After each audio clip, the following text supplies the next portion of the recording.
পঞ্চায়ত নিৰ্বাচন উপলক্ষে মাজুলীবাসী ৰাইজে তিনিওটা আমাৰ মিত্ৰ শক্তি সন্মিলিত প্ৰাৰ্থীসকলক বিজয়ী সাব্যস্ত কৰিবৰ কাৰণে হাতে হাত ধৰি ওলাই আহিছে।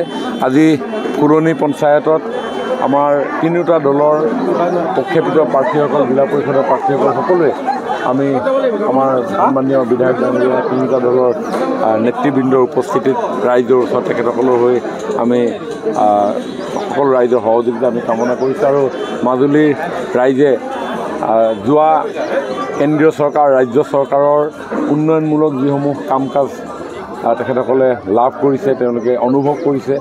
এই অনুভৱৰ ভিত্তিতে তেওঁলোকে সকলোৱে হৃদয়ংগম কৰিছে যে তৃণমূল পৰ্যায়ত এই আমাৰ মিত্ৰ শক্তিৰ প্ৰাৰ্থীসকলৰ জৰিয়তেহে সঠিক ৰূপত জনসাধাৰণৰ উন্নয়নৰ কামবিলাক আগুৱাই লৈ যাবলৈ সক্ষম হ'ব।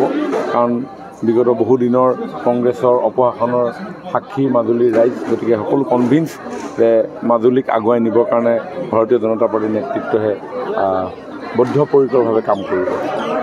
ফুংফাং পাৰ্টীৰ কথা কৈছে কি? ফুংফাং পাৰ্টী মানে কি আৰু আপোনাৰ কংগ্ৰেছেতো অধিক সময় মাজুলীত শাসন কৰিলে আফটাৰ ইণ্ডিপেণ্ডেঞ্চ। কি কৰিলে মাজুলীবাসী ৰাইজে জানে, মোতকৈ আপোনালোকে বেছিকৈ জানে। মাজুলীলৈ মই অহাৰ সুযোগ বিগত দিনবিলাকত পোৱাৰ কাৰণে মাজুলীবাসী ৰাইজৰ হৃদয়ৰ কথাখিনি মই বুজি পাওঁ কাৰণে কৈছোঁ। আৰু ৰাইজে কৈছে এইটো ফুংফাং পাৰ্টি বুলি, এইটো ফুংফাং পাৰ্টিৰ লগত নাই বুলি কৈছে।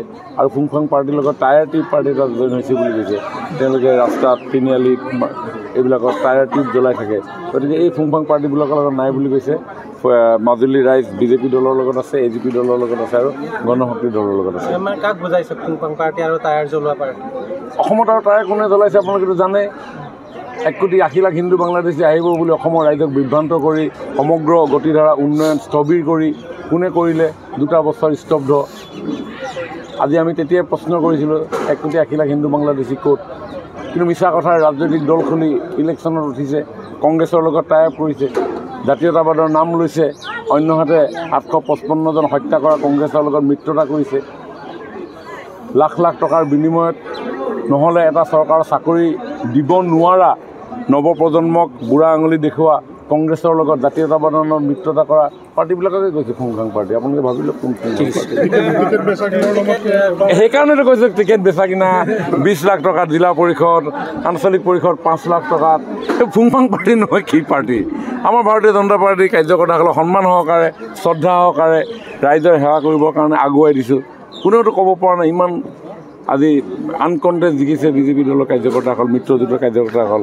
কংগ্ৰেছ এনেই ডুবি অৱস্থা নাই, তাতে তেওঁলোকৰ টিকেট এটা বিকিবৰ কাৰণে 20 লাখ 25 লাখ টকা, 10 লাখ 15 লাখ IP মেম্বাৰ। এইটো কেনেকুৱা ধৰণৰ? এইটো ফুংফাং পাৰ্টি নহয় কি? মইতো এনেই কৈ পাইছিলোঁ, আপুনি সোধাৰ কাৰণে সঁচা ফুংফাং ওলাইছে এতিয়া। যিকোনো খবৰৰ বাবে যোগাযোগ কৰক 7099017330 লগতে 7099017110 নম্বৰত।